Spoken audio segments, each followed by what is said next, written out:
cœur de l'Anjou, dans la vallée de la Loire, se dresse un lieu magnifique sorti tout droit de l'époque des rois. Bienvenue au château de Chalain.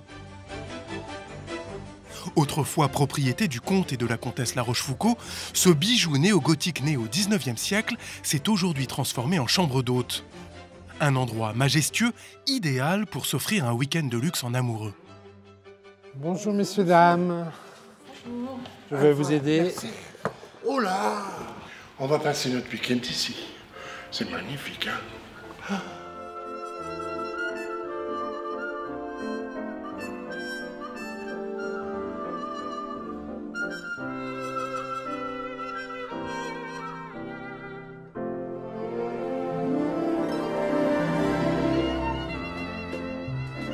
Les propriétaires sont américains.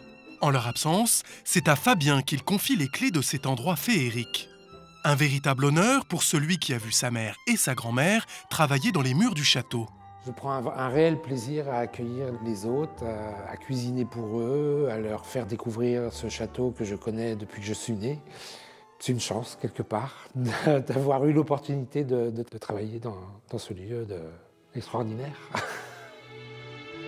Ici, on compte 120 pièces en tout. Il a fallu des années de rénovation pour que le château commence enfin à regagner de sa splendeur. En 2001, le château a changé de propriétaire. Il était entièrement vide. Donc il y avait tout à refaire, il fallait meubler, il fallait refaire les murs, les planchers à décaper, recirer comme il faut. Le temps avait fait son œuvre. Le château est au répertoire des bâtiments de France. On doit respecter le plan initial des pièces. Du coup, ça prend du temps supplémentaire. Après 3 ans et demi de travaux, le château a retrouvé son ambiance grand siècle. Comme à l'époque, on y trouve une enfilade de pièces, avec le salon des hommes, la grande salle à manger, ou encore le salon de musique. Donc là, on arrive dans la pièce à vivre. On a essayé de conserver l'aspect un petit peu cosy, puisque c'était avant tout un salon pour les dames. Et donc ici, on se pose, on discute, on peut écouter de la musique avec le piano. Mais aussi, on y joue, avec notamment ce jeu d'échecs portable hors du commun. Ancêtre des jeux de voyage, puisque le plateau se plie et se glisse à l'intérieur. Bon, forcément, vous avez toutes les pièces, vous avez les pions pour jouer aux dames, et le couvercle qui se rabat, et donc avec des poignées de chaque côté pour le transport. Ça, c'est un travail vraiment extraordinaire, puisque à la fois vous avez de la ferronnerie, vous avez le travail du bois. C'est un objet qu'on a trouvé sur une foire à Angers. Si ma mémoire ne me fait pas défaut, c'est quelque chose qu'on a acquis entre 1 500 et 2 000 euros. Au château, certaines pièces sont restées exactement à l'identique de ce qu'elles étaient autrefois. C'est le cas du bureau de Monsieur de La Rochefoucauld. De la chapelle décorée à la feuille d'or,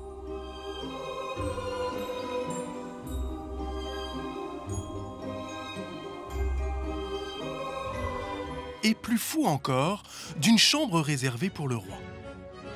Comme toute famille aristocratique à l'époque, elle se devait d'avoir un lieu de prestige pour recevoir le souverain au cas où il passerait par le village.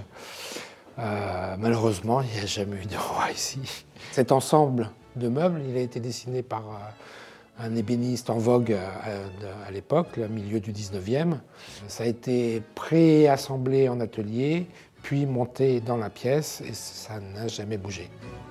Pour preuve, on a cette carte postale qui date de l'époque en question et qui présente la pièce comme elle est toujours aujourd'hui.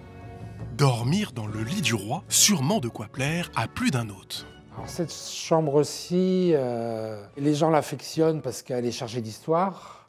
Après, c'est pas forcément celle qu'ils choisissent pour dormir. La taille de l'être humain ayant pris quelques centimètres, le lit est un peu court.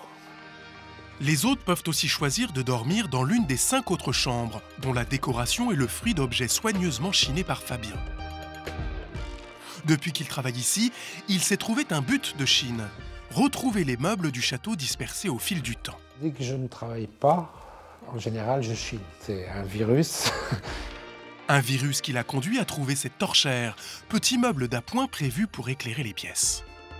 Pendant mes virées brocantes, je suis tombé dessus à 15 km et 800 € plus tard, elle était dans la voiture. Donc là, on a aussi une armoire qui a été chinée chez un antiquaire de Nantes. Armoire qui avait disparu du château. On retrouve le blason de La Rochefoucauld et sur le tiroir, vous avez l'armoirie de la famille qui est « C'est mon plaisir ». Le blason, la devise, on s'est dit, tiens, ce serait drôle que ce soit du château. Après vérification, l'armoire a fait son grand retour au château. Mais le cœur de ce lieu majestueux, c'est la cuisine, une pièce où l'on trouve une véritable collection d'ustensiles dont on se servait à l'époque. Donc ici, on a vraiment reconstitué à l'identique ce qui pouvait être une cuisine à l'époque de La Rochefoucauld, même si c'est des choses qu'on a acquis au fil du temps pour recréer une ambiance, aux yeux des autres, c'est comme si ça avait toujours été là. En plus, avec le feu de cheminée, c'est vrai que tout de suite, c'est chaleureux. Quand les gens ils arrivent, que le petit déjeuner est dressé, ça le fait, quoi. Près de la cheminée, à la lueur des chandelles, Fabien peaufine sa mise en scène dans les moindres détails pour que les hôtes se sentent comme de vrais châtelains, le temps d'un week-end.